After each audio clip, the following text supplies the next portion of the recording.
4. Yo pues, preso en el Señor, os ruego que andéis como es digno de la vocación con que fuisteis llamados, con toda humildad y mansedumbre, soportándoos con paciencia los unos a los otros en amor, solícitos en guardar la unidad del Espíritu en el vínculo de la paz, un cuerpo y un espíritu, como fuisteis también llamados en una misma esperanza de vuestra vocación. Un Señor, una fe, un bautismo, un Dios y Padre de todos, el cual es sobre todos y por todos y en todos. Pero a cada uno de nosotros fue dada la gracia conforme a la medida del don de Cristo. Por lo cual dice, subiendo a lo alto, llevó cautiva la cautividad y dio dones a los hombres. Y eso de que subió, ¿qué es? Sino que también había descendido primero a las partes más bajas de la tierra. El que descendió es el mismo que también subió por encima de todos los cielos, para llenarlo todo. Amén. Este es uno de esos pasajes que suele producir cierta dificultad en nuestra comprensión. No porque sea complicado, en realidad no es como otros pasajes de la misma epístola a los Efesios, que tiene tanta profundidad que es difícil de seguir fácilmente, ¿no? Es decir, sin inconvenientes. Las cosas que dice aquí son relativamente fáciles, solamente que cuando leemos con atención y llegamos al versículo 8, dice, por lo cual dice, subiendo a lo alto, llevó cautiva la cautividad y dio dones a los hombres. Dos afirmaciones que están ahí presentes y que nos preguntamos si tienen relación. La primera, que subió a lo alto y llevó cautiva la cautividad. Eso ha traído muchas interrogantes a través del tiempo a los que leen la Escritura. ¿Qué significa? ¿Qué es? Y claro, yo sé que muchos de ustedes tienen una respuesta, una explicación, que la han escuchado de algún lugar. Pero luego, y dio dones a los hombres. ¿Qué tiene que ver lo uno con lo otro? ¿Tiene que ver? ¿O son dos aspectos totalmente separados e inconexos? Es una palabra antigua para decir regalos. En nuestros días utilizaríamos el término regalos. Dio regalos a los hombres. Pero la palabra don también es utilizada en una forma técnica por el Nuevo Testamento para referirse a aquellas facultades que trae el Espíritu Santo a los creyentes que son sobrenaturales, ¿no? El poder hacer cosas que de manera natural el hombre no puede, eso le capacita el Espíritu Santo y esos son los dones espirituales.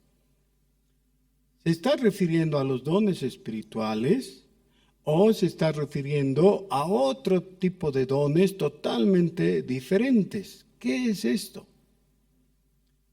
Pero el mismo versículo 8, que es el que estamos viendo, ¿qué relación tiene con todo lo anterior? Porque si hemos prestado atención, los versículos anteriores están hablando de la unidad y de aquello que componen, es decir, los aspectos que componen esa unidad. ¿Cuáles son esos aspectos? El reconocimiento de que tenemos uno y el mismo Señor. tenemos un solo Dios al cual reconocemos y hemos experimentado un bautismo, etcétera. Todo eso que podemos decir, como nos es común, eso causa unidad. Si la unidad es el tema sobresaliente aquí,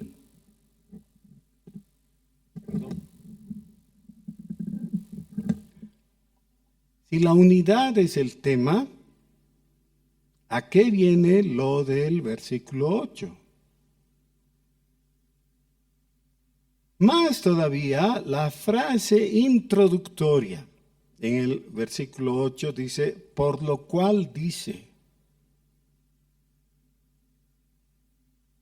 Por lo cual, introducimos cualquier pensamiento con la frase por lo cual cuando necesitamos explicar algo. Es decir, hemos estado hablando de la unidad y decimos, esta es la explicación, o sea, por lo cual, dice. Y explica de alguna manera el tema de la unidad, esto que se cita del Salmo 68.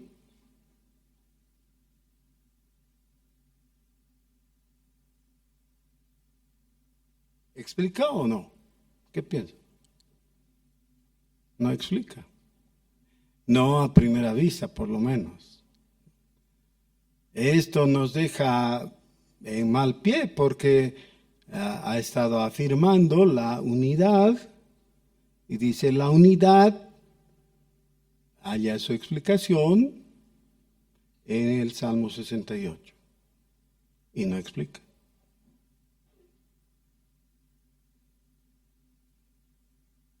Y ustedes están pensando, estamos en época de Navidad, ¿qué venimos a pensar en? Sí, pero en la Navidad se piensa en los dones, ¿o no? En los regalos. ¿Pero tiene algo que ver? Parece que no. O por lo menos no de una forma inmediata. ¿Qué es lo que está haciendo el apóstol Pablo? ¿O será que de repente él estaba escribiendo acerca de la unidad y como no tenía todos los recursos electrónicos que hay ahora con concordancias, ¿no? Y con a los aparatejos que con un toque ya te llevan toda la armonía de un término o de un pasaje? Entonces, claro, el apóstol se equivocó y citó un salmo que no le viene a nada. ¿Será eso? Bueno, es que él tenía una ventaja que nosotros envidiamos.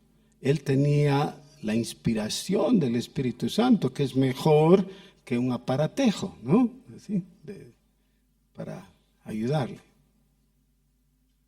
Pero ahora el Espíritu Santo le ha guiado a citar una escritura que el mismo Espíritu había inspirado como 1000 años antes. ¿Por qué? ¿A qué le viene? Vamos a dejar en suspenso por un momento ese pensamiento, ese interrogante, ¿ya? Y vamos a pensar qué es lo que pasa en nuestros días. Estos, como dije en el sermón anterior, son días de gran agitación y preocupación, de mucha tensión para las personas, ¿no? De ahí viene lo del estrés navideño. La gente dice, ¿y ahora qué voy a hacer? Tengo que preparar 30 regalos, no sé, y el presupuesto o el dinero que tengo difícilmente me va a alcanzar para 3. Entonces, ¿qué voy a hacer? Y ese es el comienzo, ¿no? Pero además tengo que preparar la picana navideña. ¿Qué voy a hacer? Y así sucesivamente. Las obligaciones vienen y el otro asunto es que el tiempo escasea, ¿no? ¿Y por qué no has hecho tal cosa? No hay tiempito. Es decir, hay muchas cosas que cumplir. Pero después de todo, recibir un buen regalo, buena cosa, ¿no? ¿O no se alegran cuando reciben un buen regalo? Sean sinceros, ¿no? Tratan de disimular su sonrisa, pero la verdad es que cuando recibimos un buen regalo, nos alegramos, pues. Claro, qué lindo, ¿no? Está bien. ¿A qué se refiere esto de Efesios con que dio dones a los hombres?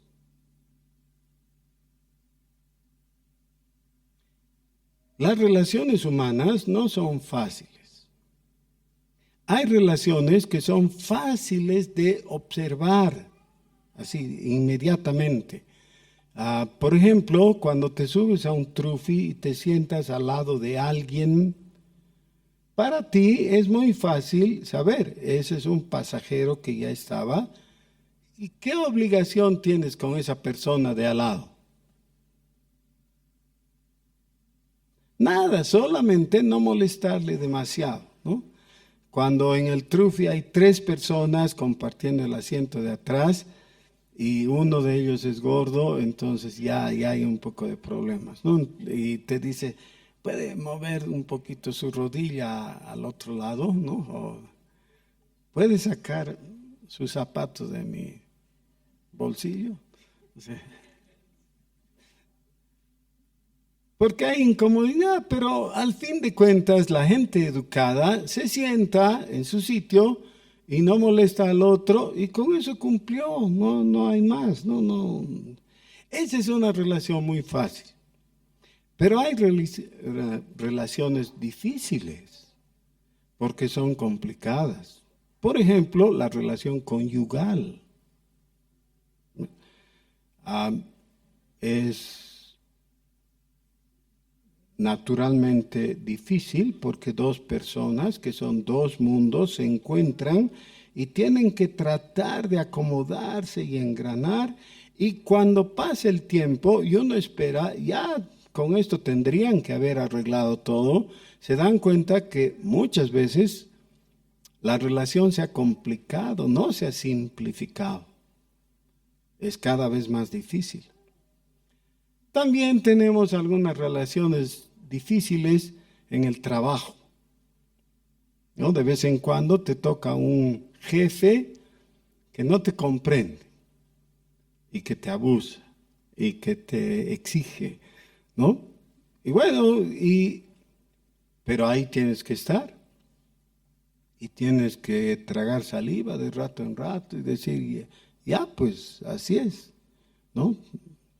Si quiero seguir trabajando y tener los beneficios de tener un empleo seguro, tengo que tragar estos malos ratos. Algunos dicen tragar sapos, ¿no?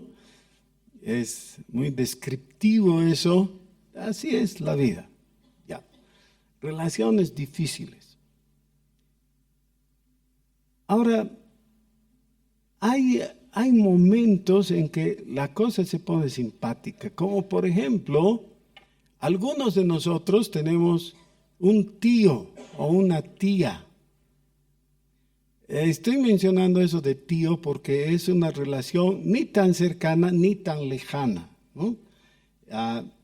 Pero de vez en cuando todos tenemos en la familia un tío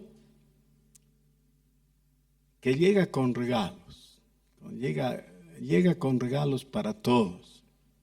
Ayer nosotros tuvimos que ir a un supermercado y había una sección de juguetes y ahí vi un juguete que es exactamente como el juguete que yo tuve de niño, ¿no? Cuando era niño pasábamos por la calle Comercio y ahí había una de esas tiendas de judíos que antes estaban, ¿no? En la calle Comercio.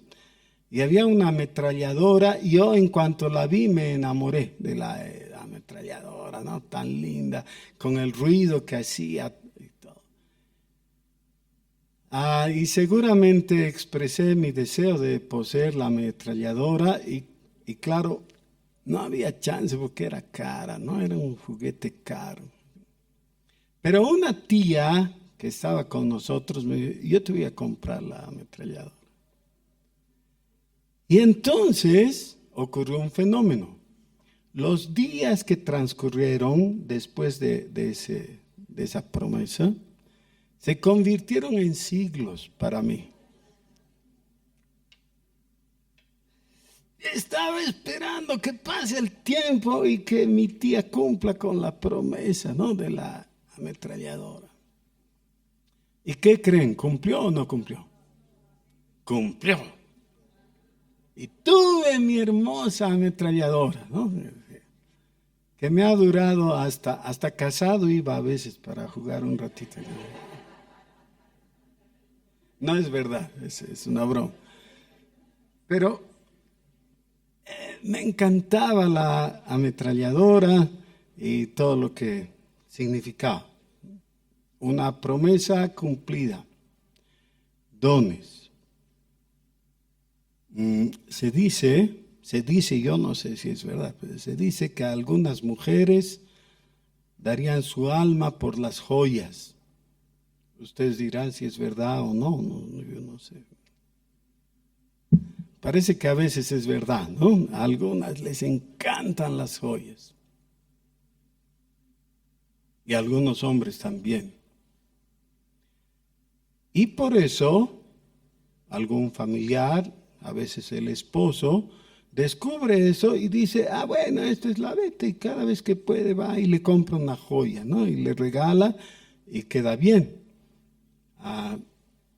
Tengo un amigo, un pastor, que me cuenta, ¿no?, que antes de ser pastor él era un empresario exitoso. Como le iba bien y disponía de dinero, cada que podía le compraba una joya a su esposa y le regalaba, y después se olvidaba, no se preocupaba. Después de 20 y pico años de casados, ella le dijo, ¿puedes dejar de comprar joyas?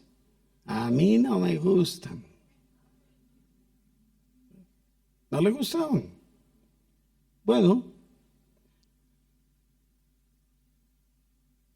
aquí está hablando obviamente del Señor Jesús. Y está presentando esa relación que no es como la de dos personas que se encuentran en el trufi y que la única obligación que tienen el uno con el otro es no molestar. ¿No? Eso es. No es una relación así. Tampoco es una relación conyugal en la que uno de los dos le anda regalando joyas al otro por quedar bien. No es así. Tratemos de responder para nuestro propio corazón. ¿Por qué está mencionado esto de que Jesús es aquel que dio dones a los hombres?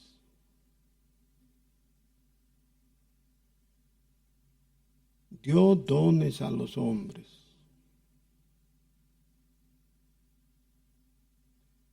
He leído con atención el Salmo 68, esperando que ocurra lo que tantas veces ha ocurrido cuando uno va a un versículo de un salmo que no se entiende a priori.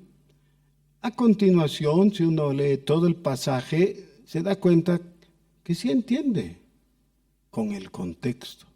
O sea, el contexto nos sirve de ayuda para saber a qué se refiere todo esto.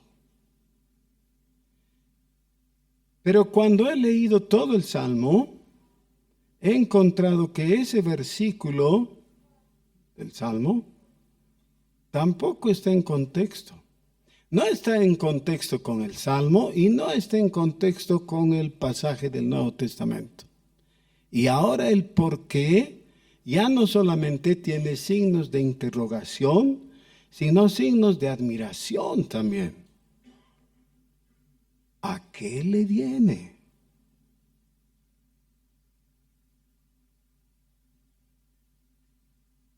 El comienzo del pasaje es sumamente útil. Dice, yo preso en el Señor. ¿Quién está hablando? El apóstol Pablo. El momento en que escribió esta epístola se estaba dirigiendo a los creyentes de la ciudad de Éfeso, muchos de los cuales se consideraban sus hijos espirituales. O sea que no era una relación lejana, profesional, no, eran queridos para él. Aunque no fue el primero en llegar a Éfeso, pero con la autoridad apostólica fue el primero, el precursor, ¿no? Todos ellos lo reconocían como apóstol y algunos se habían convertido en su ministerio. Así que había una cercanía muy grande. Es algo que sale evidente en todo el Nuevo Testamento, que el corazón del apóstol Pablo estaba volcado a algunas de esas comunidades en forma especial. Por ejemplo, a los Gálatas, ¿no? ¿Se acuerdan? Les dice: Gálatas, no me hagan sufrir más. Me siento como una mujer encinta que está a punto de dar a luz y está con los dolores. Así sufro por ustedes. A los Gálatas. A los Corintios les dice: en el Señor yo soy su Padre. Así que no les era indiferente, ¿no? Pero a los Efesios yo creo que les tenía una atención y un cuidado muy especial. Porque miren, tenemos la epístola a los Efesios y las dos epístolas a Timoteo, que estaba en Éfeso. Así que de alguna manera, indirecta posiblemente, primera y segunda Timoteo son epístolas también a los Efesios. Había mucho cuidado de parte del apóstol. Cuando escribió esta epístola, él estaba en Roma, en la cárcel. Por lo que sabemos, por otros pasajes, estaba en un lugar, bueno, la cárcel nunca es un paraíso, ¿no ven? Nunca es un lugar al que uno añora ir. Es un desastre. Estaba ahí, en la cárcel en Roma, con dificultades, con impedimentos, con sufrimiento, con limitaciones.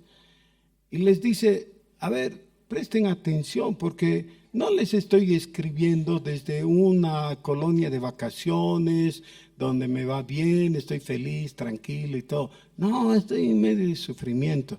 Pero aunque estoy sufriendo, mis ojos no están puestos en mí mismo, están en ustedes.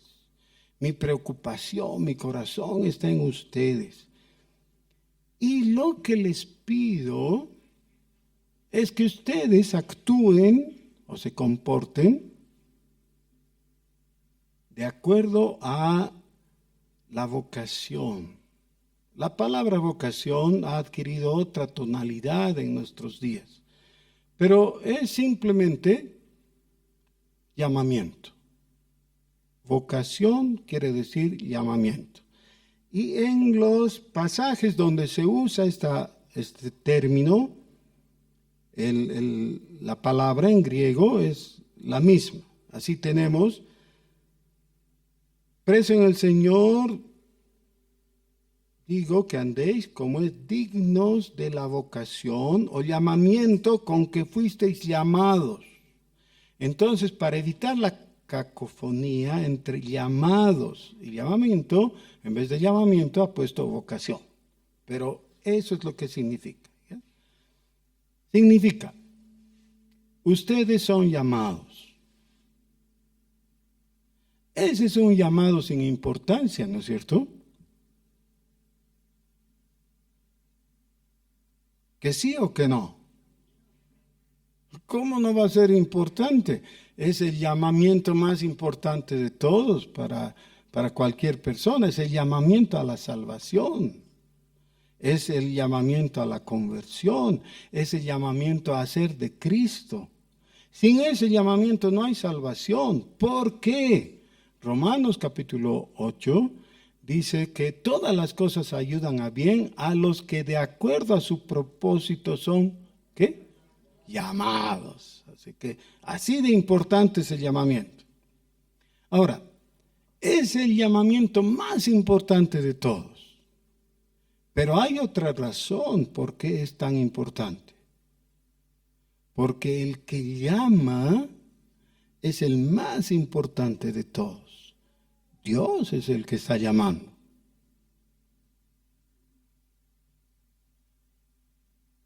Ustedes tienen un llamamiento, les dice. Ese llamamiento es de lo más alto, de lo más importante. Es Dios el que les llama. La atención debiera estar en la dignidad, es decir, en el nivel de esa importancia.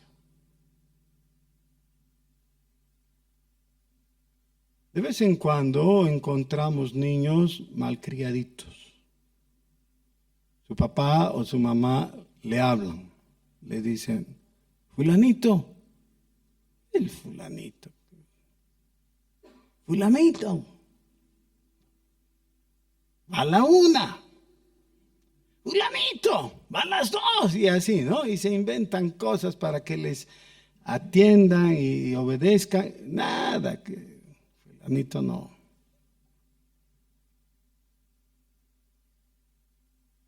Ese es el primer acto que hay que corregir para los que crían hijos. Cada vez que llamas al fulanito, el fulanito tiene que saber, si no escucho y no atiendo al llamado de mi padre, las nalgas me dolerán. Ese es el primero. Pero bueno, después fulanito aprende que si su papá le habla, entonces mejor atiende porque si no las nalgas le duelen. Pero si hay otra persona que le habla, dice, ¿qué importa? No me va a doler nada. No le atiende. Inevitablemente, todos nosotros hacemos una diferencia entre un llamamiento que el otro, ¿o no? Claro, en la vida práctica estás pasando cerca a una casera que vende su fruta en la calle. Ven, caserita, te dice, ¿no? Y tú te pasas. Porque si te pararas al lado de cada casera, entonces tendrías que andar con tus bolsas enormes, ¿no? No puedes. Hay llamamientos que hay que desatender.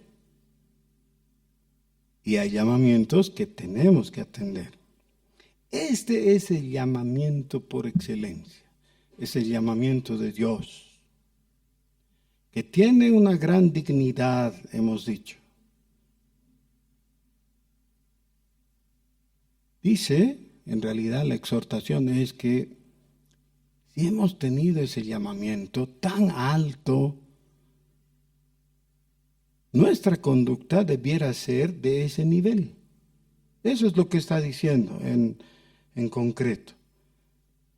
Como es digno de la vocación o del llamamiento con que fuisteis llamados.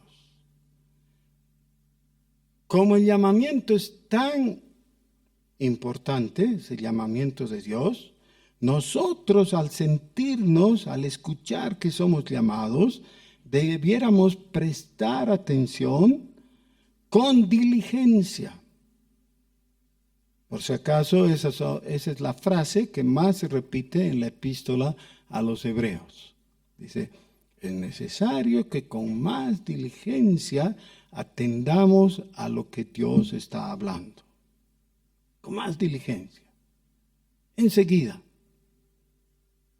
Hay un juego que se juega en salones o también en días de campo, así, entre los grupos de niños o jóvenes evangélicos. Es un típico juego que se practica, ¿no? El rey pide, se llama.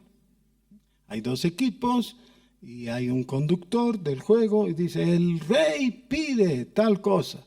Entonces, entre los dos equipos tienen que conseguir eso y llevar. Todo el juego consiste en prestar atención y diligentemente desprenderse de aquello que el rey ha pedido para poder entregarlo. Si se juega con negligencia, se pierde. El elemento importante en todo eso es la diligencia. Hay que atender. El rey pide, así que hay que llevarle. Eso es lo que se necesita. Dice que con más diligencia prestemos atención al llamamiento. Y ahora uno diría, ya que el llamamiento es de tanta importancia, eso debe producir en nosotros un gran orgullo. ¿Sí o no? Claro, porque si alguien nos dice, ¿y quién te llamó? El rey. Oh. Pero dice el versículo 2, con toda humildad y mansedumbre. Es decir, cuando efectivamente alguien entendió cuán importante es el llamamiento de Dios, la actitud correcta no es orgullo, es humildad, es lo contrario. Conectemos eso con el versículo 8. Y dio dones a los hombres. Dio dones a los hombres. Les puedo pedir que me secunden en un juego que vamos a hacer. Es una dinámica así sencillita. Por favor, liberen su mano izquierda. Y pónganla en esta posición, más o menos, su mano izquierda. Y piensen que en esa mano izquierda tienen un paquete de regalo. No saben qué es, pero ustedes tienen ahí. ¿Qué tienes ahí? Un regalo. ¿Y qué regalo es? Es un regalo que me han dado, que me ha dado alguien muy importante. ¿Quién es el dador de los dones en esto? Es Jesús, porque Jesús es el que subió y después descendió, ¿no? Es Jesús. Un don de Jesús. ¿Qué tienes en la mano izquierda? Un don, el don de Jesús. Ahora hagan un esfuerzo y mírenlo. El paquetito está cerrado, pero si dan la vuelta, se puede ver un poquito hacia adentro. ¿Qué es eso que tienes ahí?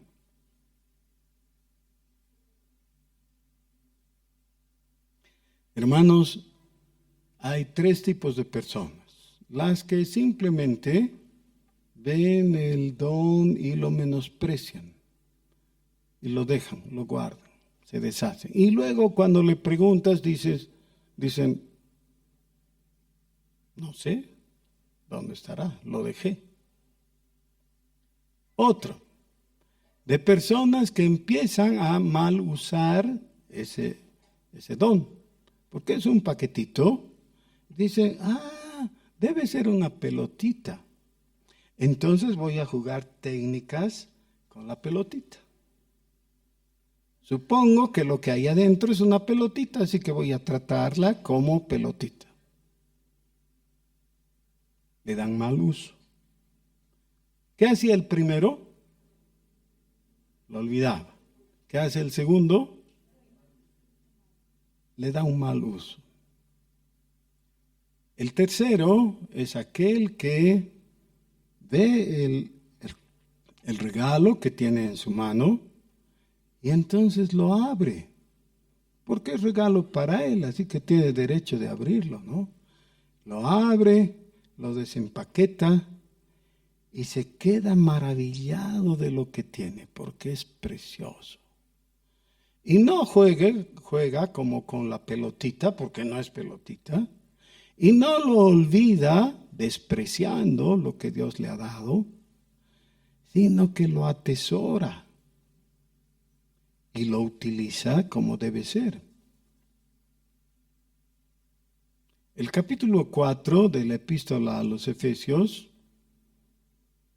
viene después del 3, del 2 y del 1. Qué ciencia, ¿no? Pero en el capítulo 1 tenemos la descripción del don de Dios. El don de Dios que nos ha llevado a exclamar junto con el apóstol Pablo: bendito sea el Dios y Padre de nuestro Señor Jesucristo, que nos bendijo. Resulta que este regalo es bendición, es la bendición de Dios, que nos bendijo con toda bendición espiritual en los lugares celestiales en Cristo. Por eso Cristo es el que trae los dones para nosotros. Y por eso no importa si lo olvidas, si lo guardas o lo archivas. O no importa si haces juego con la pelotita. Claro que importa. Dios espera que le des el trato que merece. Es el don de Dios. El don de Dios. Según nos escogió en Él, para que seamos sin mancha, habiéndonos predestinado para ser adoptados hijos suyos. El don de Dios. Se produce entonces algo paradójico. Para que venga ese, voy a prestarme la palabra tío, porque antes mencioné como ejemplo, ¿no? Un tío que viene y nos regala. Ese donador o regalador o dotador, cualquier palabra sinónima, ¿ya? Aquel que te da y tú le prestes atención. ¿Saben qué? Cuando se piensa en la Navidad, muchas veces se halla esa vena de ternura e inocencia, ¿no? En las personas que dicen: en la Navidad comemos tan rico, siendo que hay personas que pasan hambre, y nos damos regalos, siendo que tenemos en abundancia, y hay personas miserables que... Y también Jesús, pobrecito, que no tuvo un lugar donde nacer, sino que nació en un establo, ¿no? Con los animales. Entonces, ay, sí, qué pena. ¿Y qué podríamos hacer ahora para que Jesús se sienta bien? Bueno, vamos a reservar una silla alrededor de nuestra mesa que sea la más cómoda y le vamos a dar a Él. ¿Qué tal? Pero no sirve porque Él no está físicamente. Entonces no podemos hacer nada de eso. Decimos: bueno, ya entonces en nuestra fiesta navideña vamos a hacer un paréntesis de todo, que la comida, que la charla y todo, y vamos a orar un ratito para que Jesús se sienta feliz. O vamos a cantar un himno. Y así no solo va a estar feliz, va a estar chocho, ¿no? Tan feliz, ¿no? Un tema navideño. Porque nos sentimos como en deuda de hacer algo que de alguna manera sea agradable para Jesús y que compense todos esos malos tratos que ha recibido en su vida terrena. Así pensamos. Bueno, los que piensan así no quiero incomodarles y no quiero criticarles, pero quiero que veamos cómo es la presentación bíblica aquí en Efesios. Jesús no es aquel recaudador de impuestos. Y no viene como el primo pobre. Todos tenemos, igual que tenemos un tío rico, tenemos un primo pobre, ¿no ve? Que todos tenemos un primo pobre, ¿o no? Sí, pues que más o menos calcula hora del tecito y aparece, ¿no? Entonces hay que invitarle. O a cierta hora hay que, sí, para el almuerzo, ¿no? Entonces hay que hacerle un espacio, sí, bueno. Jesús no es tu primo pobre. Para que digas, ay, ¿ahora qué le doy? Tengo un llaverito que me han traído que es un adefesio, que nunca lo voy a usar. Entonces le voy a poner un paquetito y se lo doy. Y quedo fino, ¿no? Con el primo pobre. ¿Qué tal?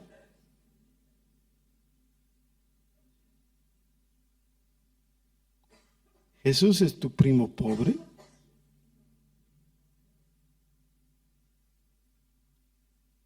Jesús es aquel que vino trayendo dones para los hombres, para ti también. Una cosa muy interesante aquí en el versículo 8 es que no dijo trajo, dijo dio. Y no dice en singular, no trajo un don para cada hombre. Trajo dones, en plural.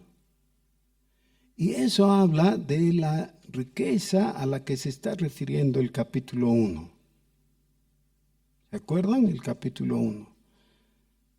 Qué don tan grande por el cual glorificamos a Dios y le agradecemos y decimos que es bendito, porque nos ha dado el don de la salvación. Pero el don de la salvación no viene solito, no es un paquetito cerrado. Es un paquetito encadenado a otra sinfín de paquetitos más, una serie de yapitas, muchos regalos. Hay una antigua canción que seguramente los más adultos han escuchado, cantada por los cantores de boleros y de música folclórica ciudadana, ¿no? Del primo pobre, el primo pobre que dice, mi primo pasó y ni siquiera me dio la mano, ¿no? Porque me vio en harapos. Jesús no es alguien en harapos, al cual mejor si te haces el loco y te pasas de acera para no saludar. Jesús no es un mendigo, es el rey del universo, aquel ante quien tiembla. Y los salmos describen que las rocas de los montes se parten y el mar se estremece ante su nombre, lleno de poder, de autoridad y de riqueza y de dones para nosotros. Lleno de dones. Dio dones a los hombres. En el 24 de diciembre, en la Nochebuena, ¿no? Esperando la Navidad y todo eso. Aunque las tradiciones son tan sesgadas y equivocadas, pero cuando en familia celebremos a Jesús, necesitamos recordar algunas cositas. No es tu primo pobre, no es un mendigo. Es humilde, pero es el rey. Él viene a enriquecerte, no a empobrecerte, no a recibir tus sobritas. Está viniendo para encontrarte, y el solo hecho de encontrarse con Jesús ya nos enriquece profundamente. En el pasaje que sigue habla de cosas como perfeccionar a los santos. Perfeccionar, enriquecer a los santos, suplir sus deficiencias, completar aquello que no tienen, que son carentes.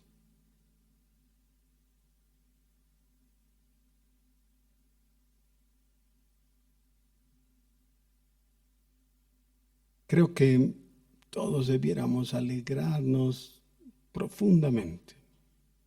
El encontrarse con Jesús es maravilloso. El encontrarse con Jesús y ver su sonrisa ya es motivo más que suficiente para permanecer con sonrisa en la cara. Encontrarse con Jesús y ver sus ojos y escuchar su voz. Perdonado.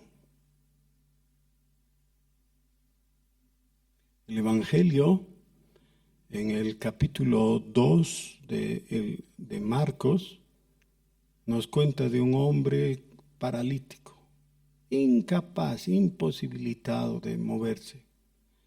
Pero tenía 4 amigos buenos. Lo llevaron en una camilla, cargándolo. Lo subieron al tejado, descubrieron el techo del lugar donde estaba Jesús y con sogas bajaron la camilla para que pueda ser expuesto a la presencia de Jesús. Y cuando Jesús lo vio ante sí, dijo: ¿qué hace este miserable aquí? Sáquenlo. ¿Ah, no? Dijo entonces: ¿pagó entrada? ¿Qué dijo? ¿Qué dijo? Lo miró y le dijo: hijo, tus pecados te son perdonados. Yo no puedo pensar en algo tan hermoso como eso. Jesús mirándote directamente, no hay equivocación, a ti te está hablando. Te perdono. No necesitas siquiera decirle: sí, sé que tal cosa, pero que esto. No, nada. Él, con sus ojos penetrantes, ve tu corazón, sabe las culpas, la carga, la culpa que llevas, quién sabe de cuánto tiempo. Perdonado.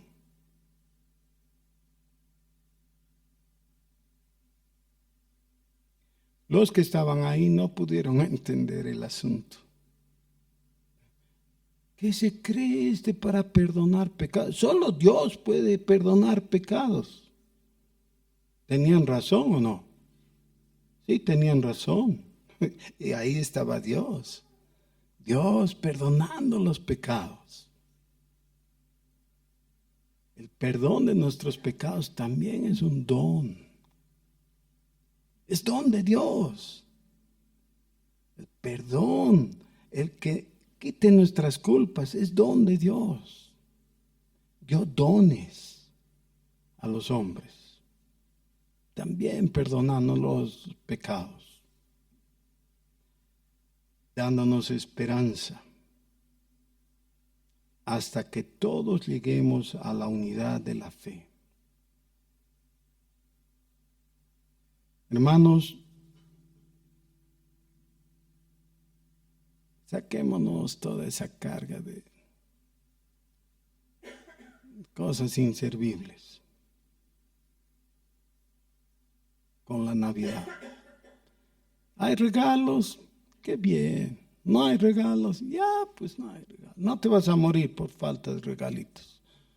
Que de eso que recibas, que no importa.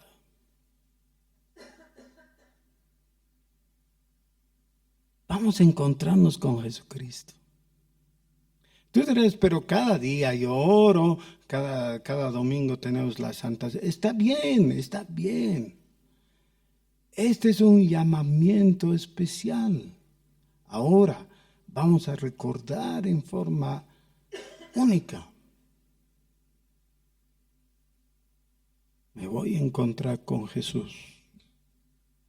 ¿Quisieras decir eso? ¿Quieres decir? Me voy a encontrar con Jesús.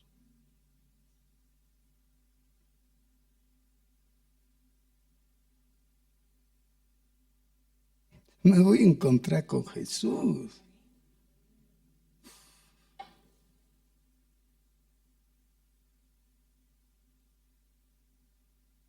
Oremos.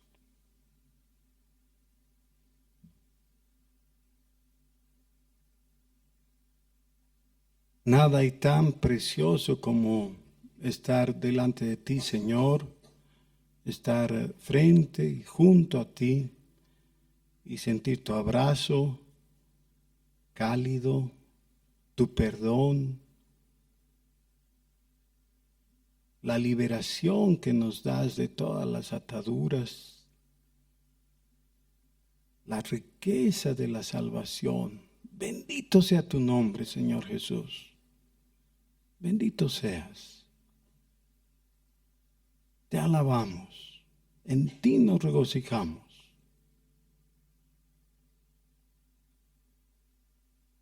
Oh Dios Santo, gracias por enviar a tu Hijo Jesucristo, lleno de dones y de bondad. En su santo nombre te hablamos. Amén.